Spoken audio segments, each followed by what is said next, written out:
வணக்கம் நண்பர்களே, நான் உங்கள் ஸ்ரீவித்யா. இன்றைக்கு நான் தங்களோடு பகிரப்போவது திரு சுஜாதா அவர்களின் மேற்கே ஒரு குற்றம் பகுதி 10.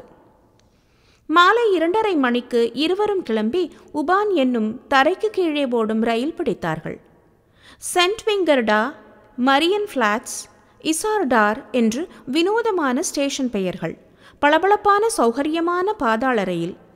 யூனிவர்சிட்டி ஸ்டேஷனில் இறங்கி பூமி மட்டத்திற்கு மேல் வந்து நடந்தே அந்த மியூசியத்திற்கு சென்றார்கள். வசந்த் தன் சிறிய கேமராவில் பல படங்கள் எடுத்தான். நெட்டையான ஜன்னல்கள் கொண்ட பழைய காலத்து சிவப்பு கட்டடம், சுற்றிலும் தாராளமாக புல்வெளிகள். ஜெர்மானியர்கள் சுதாரித்த நிலையில் கண்டதை தின்று கொண்டும் ஆரோக்கியமான குழந்தைகளுடன் விளையாடி கொண்டும் அங்கங்கே சிதறியிருக்க கணேஷும் வசந்தும் டிக்கெட் வாங்கி கொண்டு அந்த கட்டடத்தின் மாடிப்படிகளில் ஏறி சென்றார்கள். அரை அறையாக சித்திரங்கள். மிக பழைய காலத்திலிருந்து தற்காலம் வரை பற்பல சித்திரக்காரர்களின் சித்திரங்கள் அழகாக கலை உணர்வுடன் ஃப்ரேம் போடப்பட்டு நல்ல வெளிச்சத்தில் நூற்றுக்கணக்கான சித்திரங்கள். ரெம்பிராண்டிலிருந்து ஷகால் வரை. ரெம்பிராண்டிற்கு தனி அறையே இருந்தது. அவர் வரைந்த சில அதிக பிரசித்தமில்லாத சித்திரங்கள் அந்த அறையில் வைக்கப்பட்டிருந்தன. என்ன படம் பாஸ், கொச கொசன்னு, இதெல்லாம் ஆர்ட்டா? உனக்கு ஆர்ட்னா அந்த கடையில் இருந்த படங்கள் தான் இல்லையா? பார்க்கறதுக்கு சுமாராவது இருக்க வேண்டாமா பாஸ்? ரெம்பிராண்ட் வரைந்த சித்திரம். இந்த சித்திரம் இன்னைக்கு தேதிக்கு வித்தா 50 லட்சம் போகும். வசந்த் அடுத்த அறைக்கு சென்றான். அப்படியே பேசிக்கொண்டிரு, பின்னால் திரும்பி பார்க்காதே என்ற குரல் கணேஷின் தோளருகில் கேட்டது. கணேஷ் நின்றான். எதிரே படத்தின் ஃப்ரேம் கண்ணாடியில் அருகில் நின்றவன் மெலிதாக தெரிந்தான். திரும்பி பார்க்க நினைத்தான்.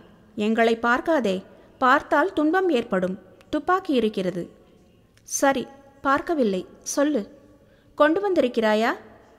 ஸ்டைன்ஹாஃப் சொன்னது ஞாபகம் வந்தது. அவர்களுக்கு நம்பிக்கை தரும்படி நடந்து கொள்.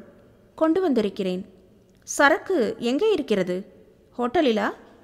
இருக்கிறது. எங்கே என்று நான் ஏன் சொல்ல வேண்டும்? எப்போது தருகிறாய்? நாளைக்கு மாலை. இன்றைக்கு மாலை தர முடியாதா? முடியாது.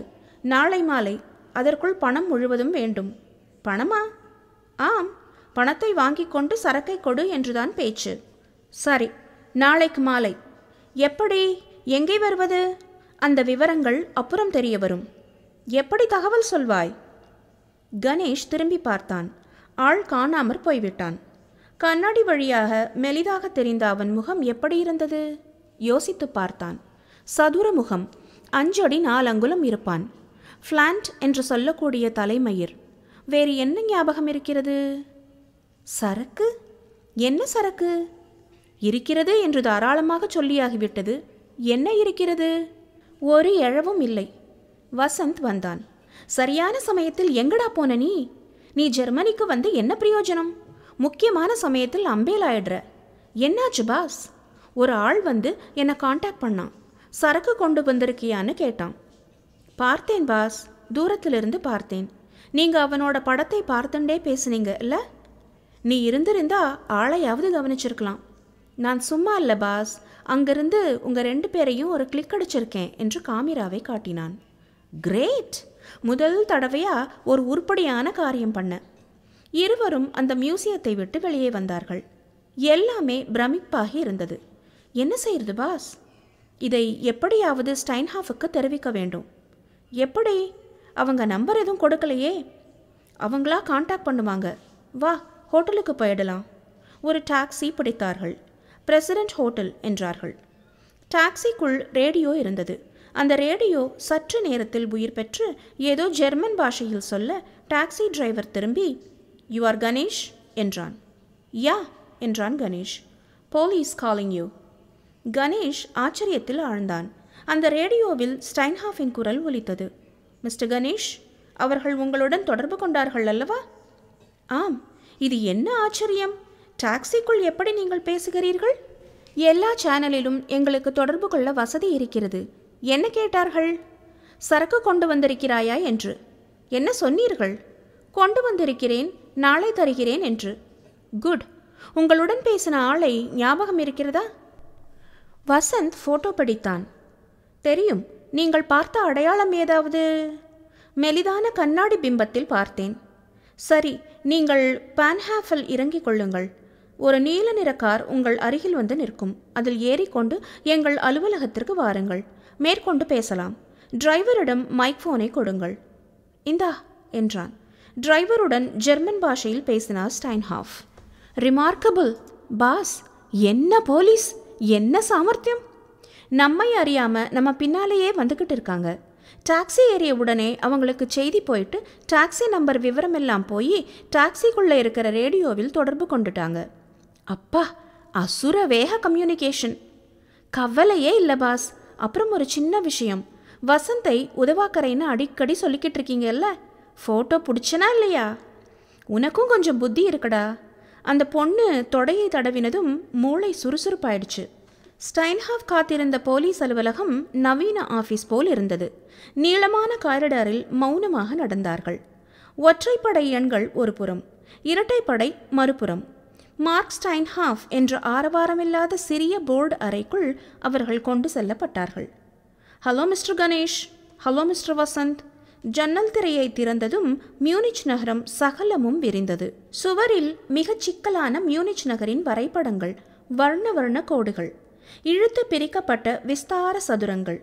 ஓரத்தில் ஒரு கம்ப்யூட்டர் டெர்மினல், 3 வர்ணங்களில் டெலிஃபோன்கள். உட்காருங்கள். வசந்த் எடுத்த படம் எங்களிடம் இருக்கிறது. கிளவர்.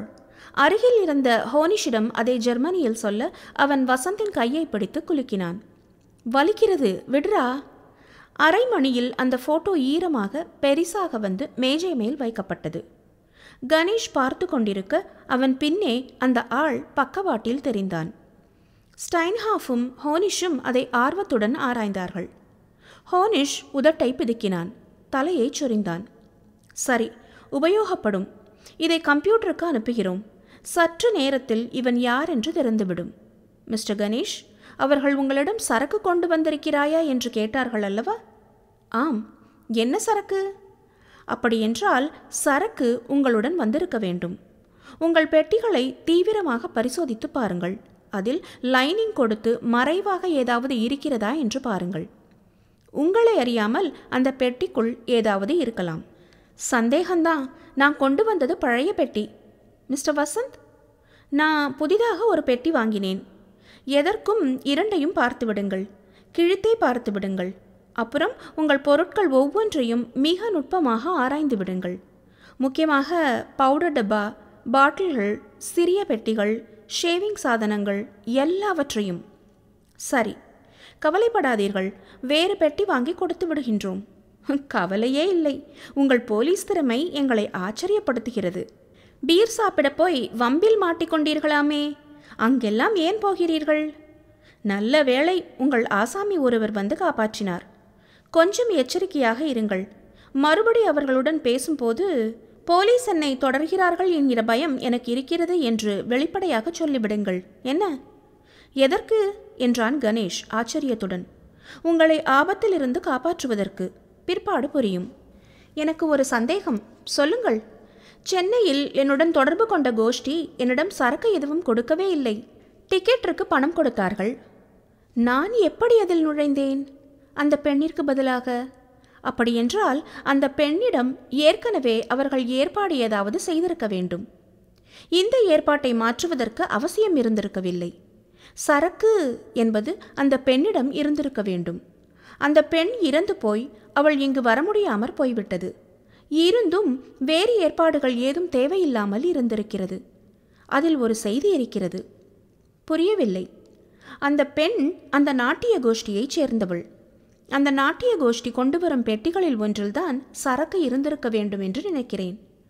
அது அவளுக்கு மட்டும்தான் தெரியும். அவள் என்னிடம் சொல்லிவிட்டாள் என்று அவர்கள் நம்பி எனக்கு டிக்கெட் மட்டும் வாங்கினார்கள். எனவே பொருள் ஏற்கனவே ஏற்பாடு செய்யப்பட்டு விட்டது. நான் மத்தியஸ்தம் பேசத்தான் அனுப்பப்பட்டிருக்கிறேன் என்பது தெளிவாகிறது.